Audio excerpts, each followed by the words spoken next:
Hello fans of Final Fantasy XV multiplayer expansion. After many hours of searching, I have found the perfect four combinations to create the best tank, warrior, knight, hack and slasher there is in the game. So first of all, I'm going to show you the weapons and I'm going to tell you where you can find them all. Dancing daggers. First ones you want to get, they can be found in the 1.0 content, and you can get them at the Cutlass Depot Trading Center, and you'll have to trade items to get it, but it's well worth it. The next thing we have is the Imenohabakari, or however you say it.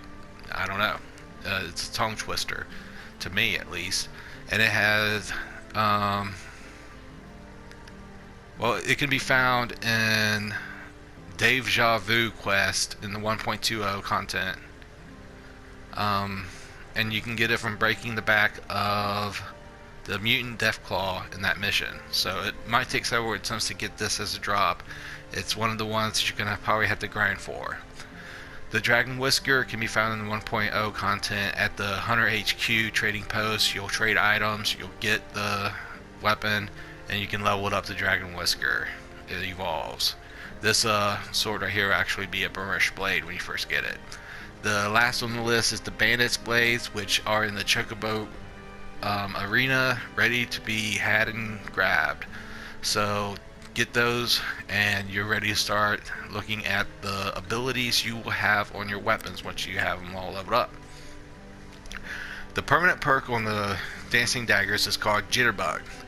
It's detailed saying performs a dance when casting a curative spell that boosts attack and defense. This is so good for a strength and defense build, for a tank, warrior, knight kind of person. You just want to have Protecga and Temperga on your party members and yourself while you're fighting. So what Jitterbug really does is it increases attack and defense by 30% for 30 seconds. It's very handy. You're gonna learn to love it.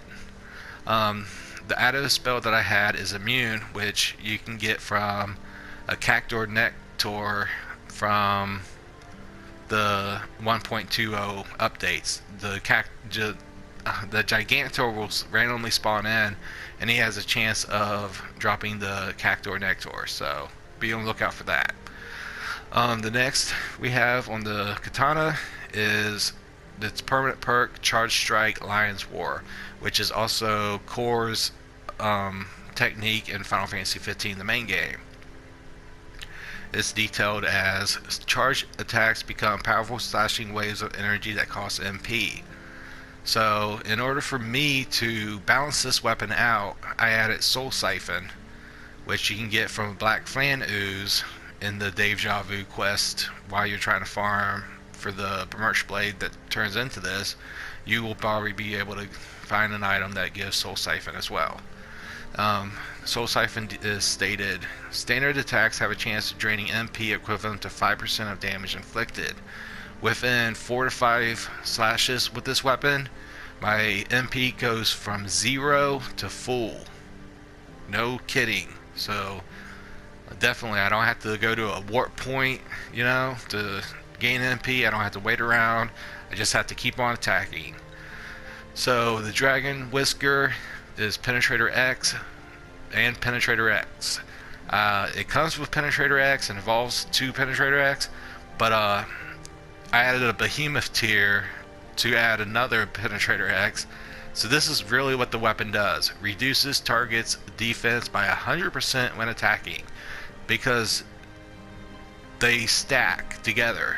Penetrator X will stack, and usually it just takes 50% of the target's defense, but when you have them both together, it's 100%. They have no defense when using this weapon. You'll take it all the way down to 0, making the rest of these weapons, really good.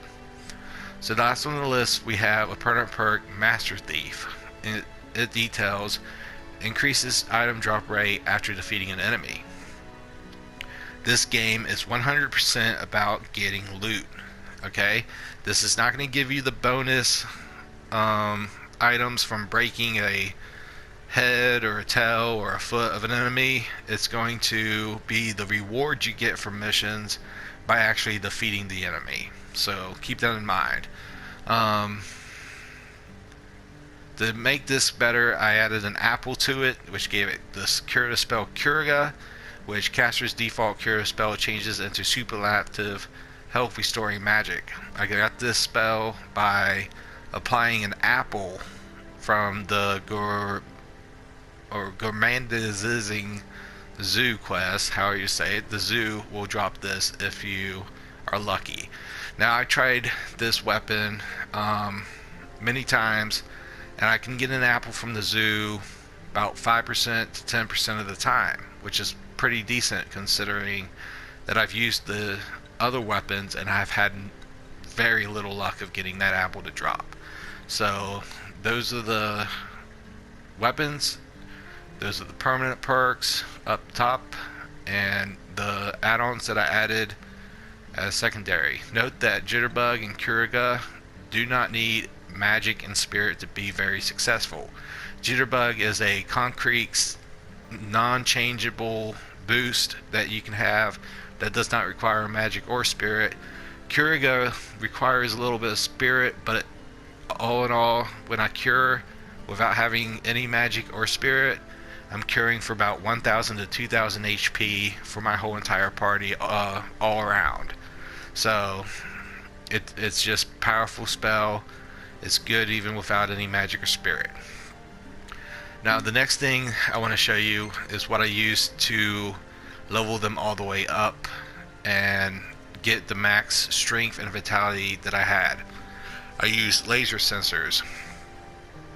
They add +8 to strength and vitality and -3 to magic and spirit, and for a total of 1,000 EXP. And it was crucial to use those in my build because I'm going for brute strength. I'm going for the physical, not the magical. So that was what I used. I used almost 200, maybe more than 200 of them. So it took a while for me to get this build up to how it should be, and I used the elemental shards to get all my elements resistances up to 100%, and I'm good to go. I'm probably the strongest in the game now that I have this build. So if this has helped you in any way, like and subscribe for more content. If you have any good weapons that are good for a tank build, please comment below, and hopefully you all have a good day, and thank you for watching again.